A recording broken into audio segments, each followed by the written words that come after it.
Take it or 유튜브 넘버원 축구 분석 전문 채널 골 때리는 TV 배팅맨입니다. 자, 축구 토토 승무패 3회 연속으로 2월이 되면서 이번 축구 토토 승무패 29회차 1등 당첨 금액은 약 40억 정도가 될 것으로 예상이 되고 있기 때문에 많은 분들께서 저희 골 때리는 TV 배팅맨의 최종 픽 많이 기다리셨을 것 같습니다. 저 또한 골 때리는 TV 가족분들의 기대에 부응하기 위해서 열심히 준비를 해 왔으니까 쭉 들어보시고 좋은 선택하셔서 인생 역전의 꿈을 이루시길 기원하겠습니다. 물론 저도 마찬가지로 40억 굉장히 탐나고 있는데 항상 말씀을 드리듯이 저는 여러분들께 최종 픽을 왜 이렇게 선택을 했는지 설명을 해드려야 되는 사람이기 때문에 분석으로는 맞출 수 없는 경기들, 변수가 생기는 경기들에 대해서는 맞출 수가 없다. 만약에 제가 맨유 승리 선택했습니다. 이유는 느낌이에요. 뭐 이럴 수가 없잖아요. 그렇기 때문에 여러분들은 쭉 들어보시고, 이 경기는 좀 이변이 뜰 것 같은 느낌이 드는데, 이 경기는 좀 느낌이 싸한데, 뭐 꿈을 꿨는데 조상님이 오셔서 이 팀이 이긴다고 말씀을 해주셨는데, 뭐 이런 개인적인 느낌, 필이 오는 경기들도 좀 추가를 하셔서 자신만의 최종 픽을 완성하셔야 1등으로 갈 수 있지 않을까 생각이 듭니다. 자, 그리고 영상 아래쪽에 보시면 제가 디자인을 해서 만든 행운의 기운을 가져다주는 제품들이 있습니다. 슬리퍼, 모자, 컵, 텀블러, 키링, 반팔티 상품이 있는데 저도 행운의 키링 항상 자동차 키에 걸어서 사용을 하고 있고 컵도 맥주 따라 마실 때 항상 사용을 하고 있을 만큼 퀄리티 좋은 상품들이니까 해당 제품이 필요하신 분들은 클릭하셔서 구매해 주시면 감사하겠고 1번 경기부터 14번 경기까지 최종 픽 말씀을 드릴 때 영상 화면에서 빨간색으로 쓰여 있는 경기들은 멤버십 분들 전용으로 공유를 드리고 있으니까 한 달에 4,990원 굉장히 저렴한 금액으로 골 때리는 TV 멤버십 가입하셔서 영상 중간에 광고 없이 1번부터 14번 경기까지 제가 선택한 최종 픽 왜 이렇게 선택을 했는지 모두 들어보시는 걸 추천드립니다. 자, 그러면 바로 본론으로 들어가서 정확하고 유익하고 도움되고 유머까지 곁들인 축구토토 승무패 29회차 최종 픽 말씀드려보기 전에 좋아요 한 번씩 눌러주시는 거 잊지 마시고 아직 구독 안 누르신 분들 구독 꼭 눌러주시고 좋아요 함께 눌러주시면 감사하겠습니다. 누르셨으면 시작해 보도록 하겠습니다. 자, 1번 경기 레버쿠젠 대 아우크스부르크. 자, 레버쿠젠은 사비 알론소 감독하에 후방에서부터 짧은 패스를 통해서 점유율을 높게 가져가고 중앙 미드필더와 윙백을 활용한 측면 활용을 보여주고 있고 이런 역할을 중앙에서 그라니드 자카 선수와 비르츠 선수가 중심이 돼서 경기 조율을 하고 그리말도 선수와 프링퐁 선수가 양 측면에서 넓은 공간을 활용해서 상대 수비를 흔들어 놓죠. 또한 수비 시에는 빠르게 측면 자원들이 내려와 주면서 5백 형태로 전환을 하기 때문에 안정적인 수비를 구축하는 모습을 보여주고 있는 레버쿠젠입니다.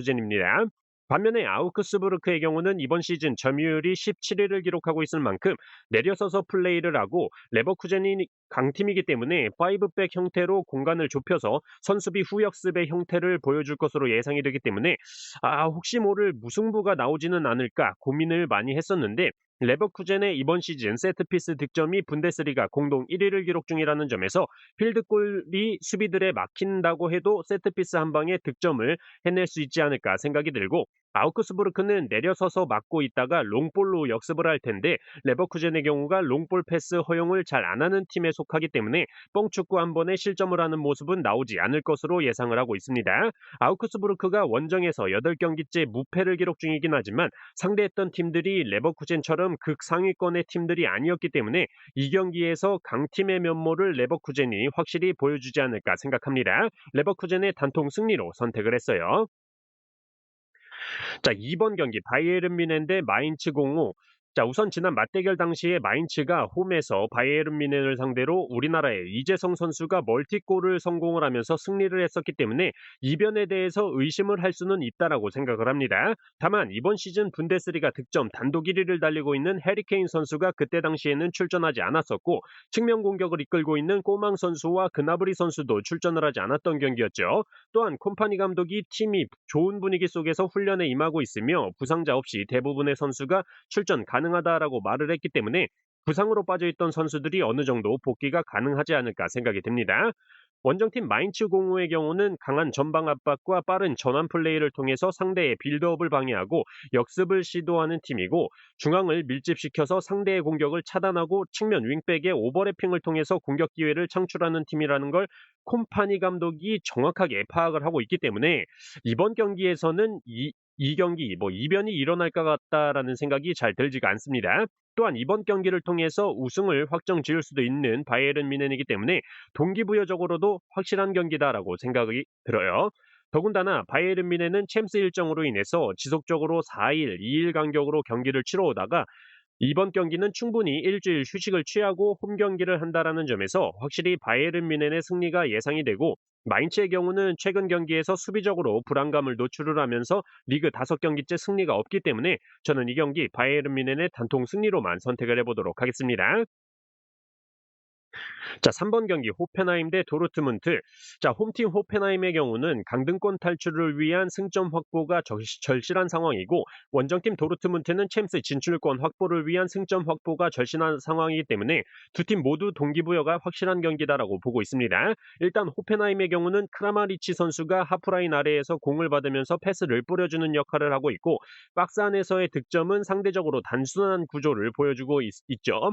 그리고 도르트문트는 기라시 선수가 공중볼 경합을 하고 이선에 아데예미, 자비처 등이 하프 스페이스로 침투를 하면서 다양한 각도의 슈팅을 만들어내고 있습니다. 다만 도르트문트가 이번 시즌 분데스리가 최다인 12개의 헤딩골을 기록을 하고 있는데, 호펜하임의 경우는 10월 이후에 헤딩으로 인한 실점이 단 2골로 리그에서 두 번째로 헤딩 실점이 적은 팀이라는 점에서 도르트문트가 득점에 어려움을 겪을 수 있는 상황이 나올 수도 있을 거라고 생각이 들고, 수비적인 측면에서 볼 때 두 팀 모두 이번 시즌 클린시트가 적은 편이고 최근 맞대결에서 무승부를 기록했었는데, 그때 당시 호펜하임이 원정임에도 불구하고 좀 더 높은 기대 득점 값을 기록했었고 슈팅 숫자도 2배가 많았었다라는 점에서 충분히 무승부 정도의 이변이 나올 수 있는 경기다라고 생각을 합니다.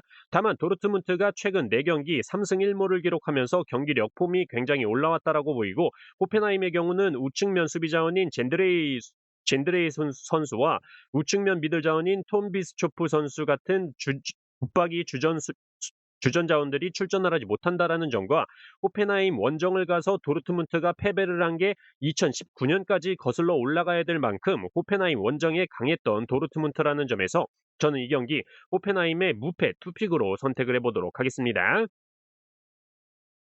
자, 6번 경기 브라이턴 대 웨스트햄.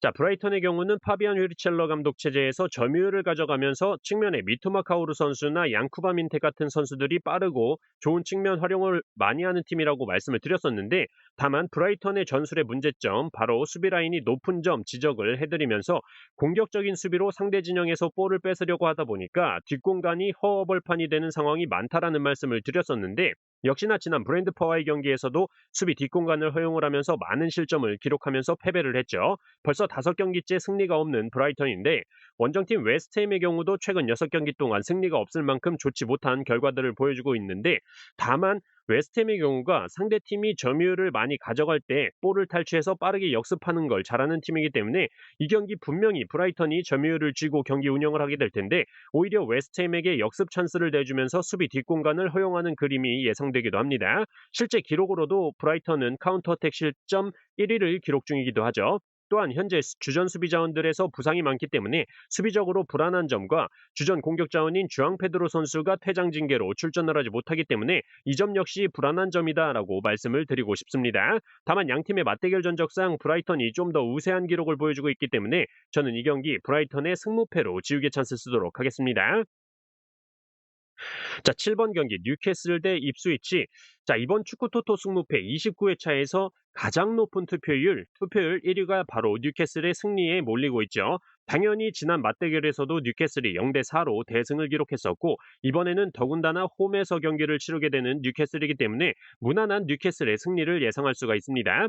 다만 저는 입스위치가 그렇게 쉽게 당하지는 않을 것으로 예상을 하고 있는데, 그 이유로 일단 뉴캐슬의 경우는 주전 수비 자원인 파비안 셰어 선수와 루이스 홀 선수가 출전을 하지 못할 것으로 보이기 때문에 수비 쪽에서의 실수가 나올 수도 있다라는 점과, 입스위치가 기존에 하던 대로 낮은 수비 라인을 유지하면서 롱볼이나 볼을 탈취했을 때 빠르게 전방으로 찔러주면서 지난 맞대결 당시에 출전하지 않았던 에이스 공격자원 리암 델랍 선수의 역습 한 방을 노린다거나 지난 첼시와의 경기에서 무승부를 기록했을 때 브라이턴에서 임대해온 엔시소 선수와 우측면 벤 존슨 선수의 호흡이 굉장히 좋았었는데 엔시소 선수도 1월에 임대를 해왔기 때문에 지난 맞대결 당시에 없었던 선수죠. 저는 그래서 입스위치가 희박하긴 하지만 강등권 탈출을 위한 마지막 경기다라고 생각을 하고 경기에 임한다면 충분히 이변 가능성 있어 보인다라고 말씀을 드리고 싶습니다. 다만 뉴캐슬 홈에서 입스위치가 승리까지 하기에는 주전 골키퍼 무리치 골키퍼의 부재와 주전 수비 자원인 데이비스 선수 역시 퇴장 징계로 출전을 하지 못하기 때문에 힘들다라고 말씀을 드리면서 저는 이 경기 뉴캐슬의 승무 투픽으로 선택을 해보도록 하겠습니다. 에이, 설마 뉴캐슬이 홈에서 무승부 하겠어? 라고 생각하시는 분들은 뉴캐슬 단통 승리로만 선택을 하시면 됩니다. 저는 개인적으로 저만의 합리적인 이변을 잡아서 함께 가져가는 것뿐이에요. 자, 8번 경기 사우스햄튼 대 풀럼. 자, 사우스햄튼의 경우는 이번 시즌 강등이 확정된 팀이기 때문에 홈 경기에서 홈팬들 앞에서 하는 경기라는 동기부여적인 측면밖에 없는 상황이죠. 하지만 사우스햄튼은 이번 시즌 홈에서 원정보다 더 많은 실점과 원정보다 더 적은 득점을 기록한 팀이기 때문에 기대가 되질 않습니다. 반면에 원정팀 풀럼의 경우는 이번 시즌 원정에서 3경기 연패를 기록 중이긴 하지만 아직까지 컵 경기 진출에 대한 동기부여가 크다라고 보이고 이미 지난 맞대결에서 0대0 무승부를 기록하긴 했지만 풀럼의 결정적인 기회나 전체 슈팅 숫자가 두세 배 정도 높았었다라는 점과 전술적으로도 사우스햄튼이 풀럼을 상대로 이변을 일으킬 만한 단서가 보이지가 않았습니다. 그래서 이번 사우스햄튼 원정에서 풀럼이 연패의 고리를 끊어낼 것이다라고 보고 있고 추가적으로 사우스햄튼이 홈에서 11경기째 승리가 없고 이번 시즌 2연속 무승부를 기록한 적이 없는 사우스햄튼인데 지난 웨스트햄과의 경기에서 무승부를 기록했다라는 점에서 패턴적으로 무승부는 없다라고 볼 때 저는 사우스햄튼의 패배가 맞다라고 판단을 했습니다. 저는 이 경기 간단하게 이변 없이 사우스햄튼의 단통 패배로만 선택을 해보도록 하겠습니다. 자, 11번 경기 본머스 대 맨유. 자, 홈팀 본머스의 경우는 구단 최초로 유럽 대항전 진출을 노리는 상태로 동기부여가 굉장히 높은 상황이고 원정팀 맨유의 경우는 다음 주 빌바오와의 유로파 경기를 준비해야 되는 상황이기 때문에 많은 로테이션을 가동할 거라고 생각이 됩니다. 또한 지난 맞대결에서 맨유가 본머스를 상대로 0대3으로 개털렸었다라는 점과 기본적으로 본머스는 수비 라인이 낮은 상태에서 상대팀에게 점유율을 내주고 경기를 하면서 카운터어택을 노리는 팀으로 이번 시즌 카운터어택 득점 공동 5위를 기록 중인데 맨유의 경우는 카운터어택 실점 공동 3위를 기록 중이라는 점에서 맨유가 점유율을 쥐고 경기 운영을 하지만 역시나 최전방 공격 자원들의 그지 같은 득점력으로 득점을 하지 못하면서 본머스의 역습에 한 방 쳐맞는 경기가 되지 않을까 생각이 듭니다. 다만 불안한 건 맨유의 경우가 로테이션을 돌리는 게 확실하기 때문에 로테이션으로 투입된 자원들이 어린 선수들이기 때문에 미친 듯이 뛰어다니거나 기존에 보여줬던 경기력과는 다르게 점유율을 오히려 본머스가 높게 가져가게 된다면 무승부의 가능성도 굉장히 높은 경기다라고 생각이 됩니다. 다만 어쨌든 본머스는 처음에 말씀을 드렸듯이 구단 최초로 유럽 대항전 진출이라는 동기부여가 굉장히 강력하게 작용할 것으로 생각이 되고 주전 자원들의 이탈도 라이언 크리스티 선수를 제외하면 없기 때문에 본머스의 단통 승리로만 선택을 하고 넘어가 보도록 하겠습니다. 자, 12번 경기 보훔 대 우니온 베를린. 자, 홈팀 보훔은 디터 해킹 감독 하에 측면을 활용한 공격 전개를 통해서 상대의 수비를 흔들려고 하지만 크로스의 정확도와 결정력 부족으로 인해서 득점으로 연결되는 경우가 적죠. 기록에서도 나타나는데 실제 득점에서 기대 득점 값을 뺀 XGDF 값이 분데스리가에서 꼴찌를 기록 중인 팀입니다. 또한 중앙 수비에서의 조직력도 부족하고 특히 세트피스 상황에서의 집중력 저하로 인해서 많은 실점을 기록 중인데 세트피스 실점 역시 분데스리가 1위를 기록 중이죠. 반대로 원정팀 우니온 베를린의 경우는 바움가르트 감독 하에 경기당 평균 점유율 42.2%로 분데스리가에서는 가장 낮은 점유율을 기록하면서도 경기당 총 주행거리와 고강도 스프린트 횟수에서는 리그 상위권을 유지하고 있을 만큼 바움가르트 감독의 전방 압박과 체력 기반의 전술을 반영한 결과로 보이죠. 또한 우니온 베를린은 현재 분데스리가에서 세트피스 득점 3위를 기록 중인데 아까도 말씀을 드렸듯이 보훔의 경우는 세트피스 실점 1위를 기록 중인 팀이라는 점에서 전술적으로 우니온 베를린이 유리하다라고 볼 수 있을 것 같고 현재 6경기째 강팀들을 상대로 패배하지 않으면서 3승 3무로 상승세를 보여주고 있는 우니온 베를린이기 때문에 최소한 우니온 베를린이 패배는 하지 않을 경기로 보고 있습니다. 보움이 현재 이번 시즌 최다 연패인 5연패를 기록 중이기 때문에 6연패까지 갈까라는 생각이 들긴 하지만 강점과 약점이 워낙 명확하게 갈리는 경기이기 때문에 저는 보움의 단통 패배로만 선택을 해보도록 하겠습니다. 자, 13번 경기 리버풀 대 토트넘.